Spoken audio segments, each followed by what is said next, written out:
I think Armstrong here, when you look at his face, Phil, he's just counting away these flat stages. He's waiting until the race gets up into the mountains. He's always very worried about these flat stages because danger is almost around every corner. Not too far away from him there. You just caught a glimpse also of Ivan Basso.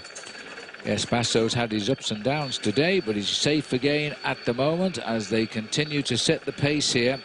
It looks as though they're using Francis Moret of Française des Jeux to do the workhorse for the team from Bradley McGee and indeed Baden Cook and Bernard Eisel.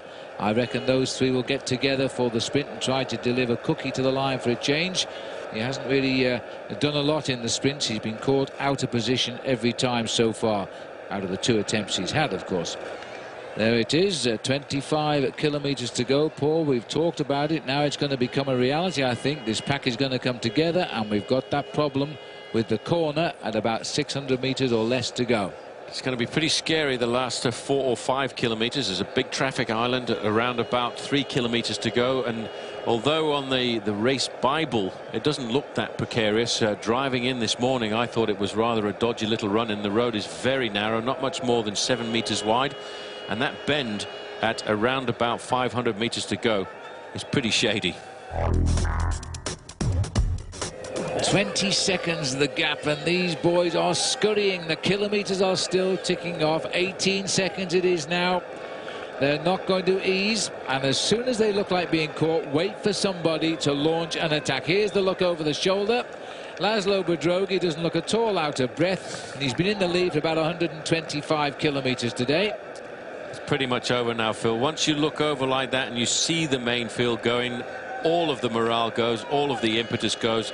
Race radio telling us 15 seconds the advantage, but the difference in speed is phenomenal. The main field will be up on them probably in the next kilometre now. Huge crowds all the way today cheering the riders on. For most of it, they've seen that these 4 riders in the lead, and this is a nasty looking shot because coming round that corner very shortly, I think, will be the peloton of the Tour de France, being led by the riders from the sprinters. The tier they come, and it is Discovery Channel who's got themselves on the front now. Well, the reason for that, I think, is because they know, they've heard, they've had communicated to them how dangerous the run-in is to the finish. And Armstrong has said, well, we might as well take control of this because I want to be in the first 10 places, not battling it out just behind the sprinters who are going to take all kinds of risks coming into town here this afternoon. Well, I reckon it's about 12 seconds now. Oh, I reckon it's less. Don't bother to even think about it now, because there it is. You could lasso the 4 leaders as we gradually cross the gap. The catch then is going to come at round about 10 kilometres to go to the finish, some 6 miles. That's time enough to reorganise the sprinters and head down towards the town of Montargis. And what a sprint we can expect. Well, now it's going to be a question of eyes down, all in. Who is going to take out the sprinter? These guys now know that's it. The white flag has gone up. Surrender is in the air, and they are back in the main field for the first time since the 40th kilometre this morning. All started by Juan Antonio Fletcher. He got himself into the breakaway very early on, but unfortunately, Salvatore Comesso says goodbye to the front, goodbye to the glory, and it's back to the anonymity of the main field. There's Armstrong. Locked in the middle there, doesn't want to get involved in the sprinting, but see how he keeps moving up through the gaps there to make sure he's as close to the front as he possibly can, because I think he's got the feeling here. I think he can sense that this is going to be a very dangerous run into the finish. There is 10 kilometres to go to the finish. That's going to be about 12 minutes to go. There's the split on the roundabout, just the odd one going right. It makes it a long way round, and you're bound to lose your position unless you really get a move on, because you'll go down the peloton a little bit of a way. The main field is gone, the coming togetherness of the Tour de France. Every rider is here now, 188 men. Only one has given up today. Constantino Zabaya, he must have been ill, because as far as we know he didn't crash. Look at this, big Jan Ullrich is up there, Paul. Well, big Jan Ullrich, but also little Roberto Heras is up there as well. He was very happy with the team's performance in the team time trial yesterday. Andries Kloden is also riding very much up to the front end of the main field. I think today, Phil, the big leaders of the Tour de France are very worried about this run-in, because we're on a great boulevard at the moment, but once we get into town, the road narrows down to half of this width.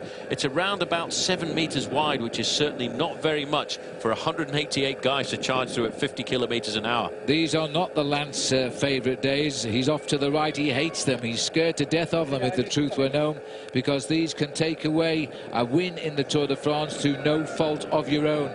This is now the domain of those rare people, the sprinters, the men who want the daily victories, can never win the Tour de France. You don't step on their toes. These are tough riders who know that their days of winning a stage are few. They've told their teams to set the pace, and they drive on. 5 kilometers to go. Looking at the heartbeat monitor I have in front of me, Sebastian Lang is now beating at 164 beats a minute. Not bad. While Cedric Vasseur, he's come down to 163. Well, he's getting up there quite a lot. In fact, Cedric Vasseur has a very low maximum heart rate, so he's not far away from his maximum. And in fact, most of these riders, Phil, I would expect in the front 30 or 40 places are right on their maximum, and that would be around about the 180 to 185. Look at the little zigzags, the little movements there. That's Bradley McGee. He's trying to look after his mate here this afternoon, Baden Cook, who's trying to open up his account. Right in the middle, the white jersey there, looking after Lance Armstrong. That is Jaroslav Popovic. There's a lot of movement going on in this peloton. Good organisation by Française des Jeux, but the bulk of the work is being done by Tom Boonen's Quick Step team. And Armstrong now has dropped away from the head of this race and slipped down a little bit. We're on the charge into Montargis. Ooh, that was close to the barriers. Here's the first left-hander. Now we follow with the right-hander. This is the snake. It's a very, very nasty approach. Look at the way that there's the crash. They've hit the barriers. A whole bunch of them. Now Armstrong wasn't far away from that, but he's gone. He's up and away, but these boys are out. They'll get back in. Let's have another look at that, Paul. Look at the overshoot there. This was a very dramatic corner at 4 kilometers to go, which is why Armstrong was riding right at the front end. Now if you look over to the right hand side of the picture, there is the yellow jersey of Armstrong, safely surrounded. That's Matty White who's gone down there. No, it's not. It's Tombak. Tombak, I think. Yes, Yannick Tombak. But even so, it's a Cofidis boy. He'll sort his chain out. He's a lead-out man for O'Grady, and he's left to ride home now, losing time. That wasn't the worry for him. It's the fact he's okay. That's all that matters. The crowd continue to cheer them on. We lose a few, but we carry on racing, and we've still got that horrible right-hander to come. This is Sinkovic now driving at the front. 3 kilometers to go. You can see Santiago Botero moving up. There's Matty White at the front end of the main field.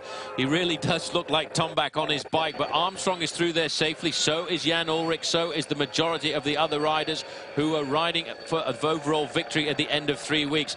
It is so important to keep out of danger on a day like this. Armstrong now has slipped down there to around about 30th place.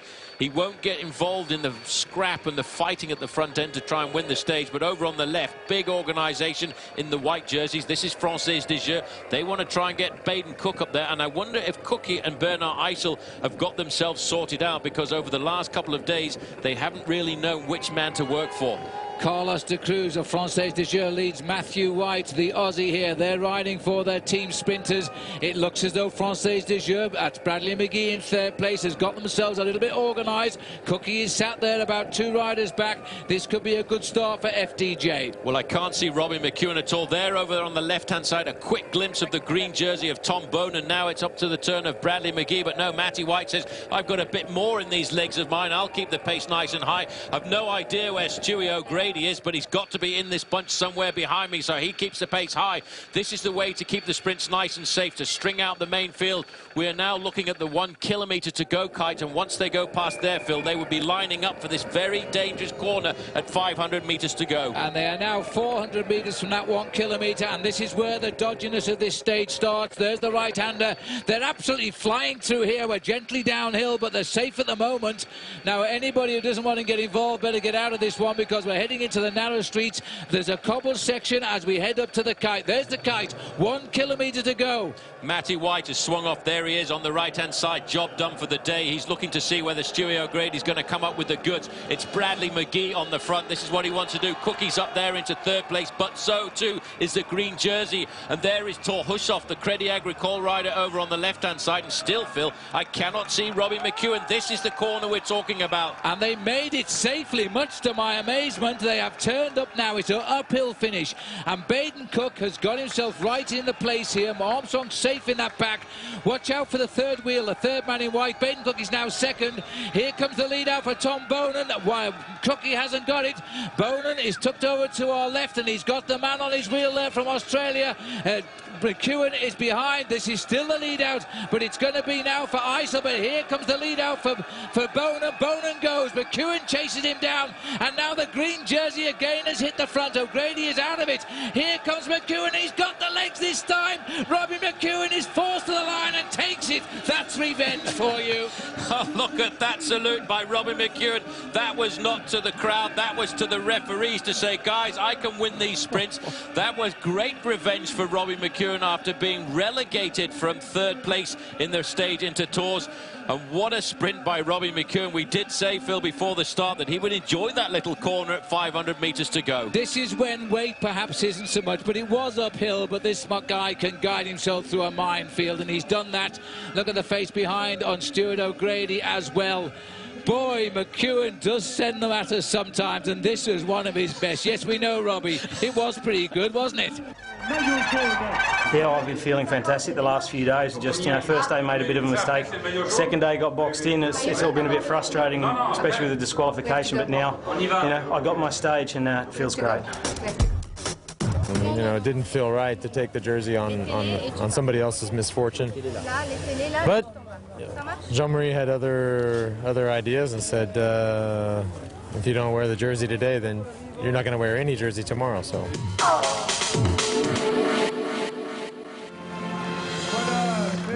Sweet revenge for Robbie McEwen. Many of us thought his time would come in the 2005 Tour de France. It's taken 5 stages, and what a satisfying result there for the fastest sprinter in the world. Many of us are saying that here in the Tour today. Well, Robbie sits on top of the stage classification, relegating Tom Boonen to runner-up, with Thor Hushovd finishing fast in 3rd place. Good results also for Stuart O'Grady, Alan Davis and a fading Baden Cook. 4 Aussies fill the top 8.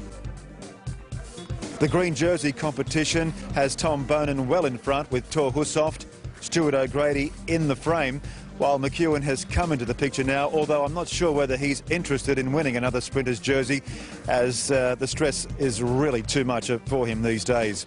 No change in the overall standings. Armstrong leads and was unchallenged today, and that's how it should stay for stage 6. Another day for the sprinters.